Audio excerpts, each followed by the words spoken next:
નમસ્કાર વિદ્યાર્થી મિત્રો, આજે આપણે એક નવો WH ક્વેશ્ચન લઈને આવ્યા છે જેનું નામ છે વેર. વેર પ્રશ્ન કેવી રીતે બનાવવો તો આપણે આ ડિટેલમાં જોઈશું. આજે મજા આવી જશે.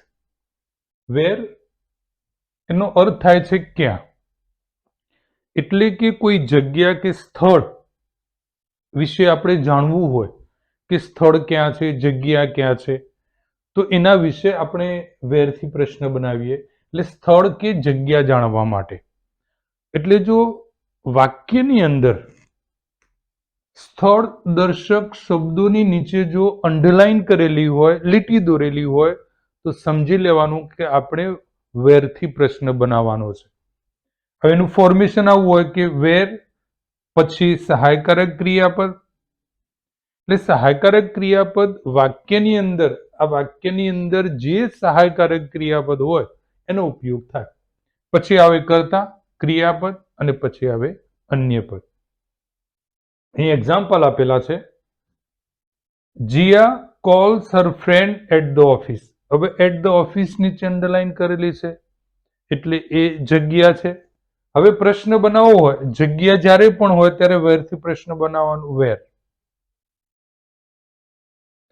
હવે જે ક્રિયાપદ હોય એ ક્રિયાપદમાં જોવાનું, આપણી પાસે બે પ્રકારના સહાયકારક ક્રિયાપદો છે. એક આપણે વાક્યની અંદર જોઈ શકીએ નરી આંખે, અને બીજા આપણે ન જોઈ શકીએ. ન જોઈ શકીએ એ ડુ, ડઝ અને ડીડ છે. તો સમજી લેવાનું કે V5 હોય તો ડઝ હોય, V1 હોય તો ડુ હોય અને V2 હોય તો ડીડ હોય.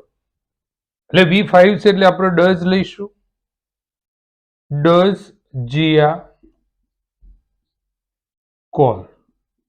જ્યારે ડુ, ડઝ કે ડીડ આવે ત્યારે એની સાથે V1 આવે છે, હર ફ્રેન્ડ.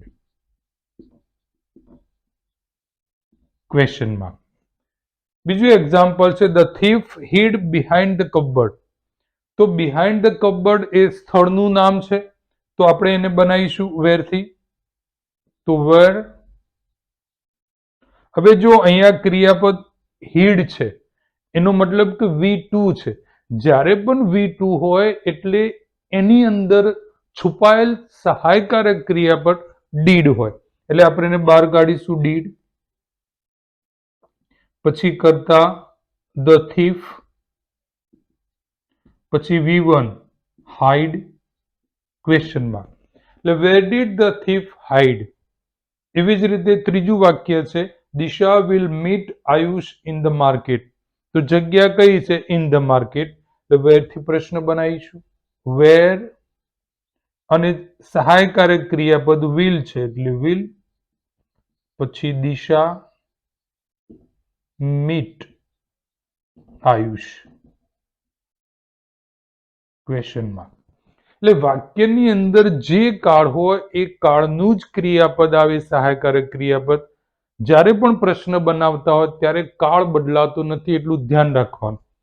હવે બોર્ડની પરીક્ષામાં કેવી રીતે પૂછાય છે વર્ડ, તો અહીંયા આપણને આપેલું છે એક example, mister Shah has put a letter in the drawer.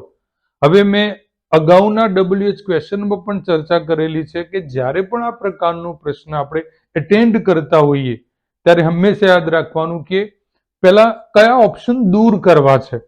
તો પહેલું જ જોવાનું કે જે શબ્દોની નીચે અંડરલાઈન કરેલી હોય એ શબ્દ ઓપ્શનની અંદર આપેલો હોય તો એ દૂર કરી દેવાનો. અહીંયા તમે પહેલામાં જુઓ છે, ઓકે, ઇન ધ ડ્રોવર આપેલું છે, એનો મતલબ કે આ ઓપ્શન નહીં આવે. બીજામાં ઇન ધ ડ્રોવર છે નહીં. ત્રીજાની અંદર પર ઇન ધ ડ્રોવર છે નહીં. ડી, એની અંદર ઇન ધ ડ્રોવર અહીંયા આપેલું છે, એનો મતલબ કે આ ઓપ્શન નહીં આવે. હવે આપણી પાસે બી અને સી બે ઓપ્શન વધ્યા છે.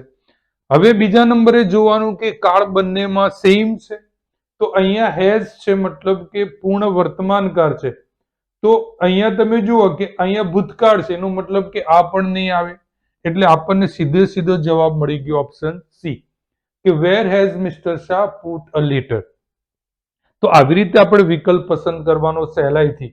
હવે બીજા એક્ઝામ્પલની અંદર Gandhiji was Born in Porbandar, તો ઇન પોરબંદર નીચે અંડરલાઈન છે, એટલે ઓપ્શનની અંદર ઇન પોરબંદર આપેલું હોય એ આપણે પહેલા દૂર કરીશું. પહેલામાં નથી, બીજામાં છે, આર્યું, એટલે આને આપણે દૂર કરીશું.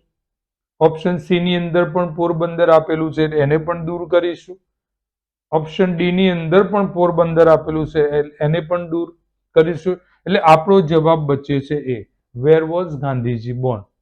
તો પરીક્ષાની અંદર આપણે આવી રીતે આ જે WH છે વેર, એનો ઓપ્શન સહેલાઈથી આપણે શોધી શકીએ છીએ. તો વિદ્યાર્થી મિત્રો, તમે પરીક્ષાની અંદર આ પ્રમાણે જો કરશો તો ચોક્કસથી તમે તમારો જવાબ સાચો શોધીને લખી શકશો. હવે આપણે બીજા WH ક્વેશ્ચન સાથે બીજા વિડીયોની અંદર જોઈશું, જેથી કરીને તમે પરીક્ષાની અંદર સારું કરી શકો. જો તમે મારી ચેનલને સબસ્ક્રાઇબ ના કરી તો સબસ્ક્રાઇબ કરજો અને શેર પણ કરજો, અને લાઈક તો કરવાની જ છે. એટલે ઘરમાં જેટલા પણ સભ્યો હોય એ બધા જ સભ્યોના મોબાઈલ ઉઠાવવાના અને બધામાં લાઈક કરી દેવાના, જેથી કરીને વધુને વધુ વિદ્યાર્થીઓને આનો લાભ મળે.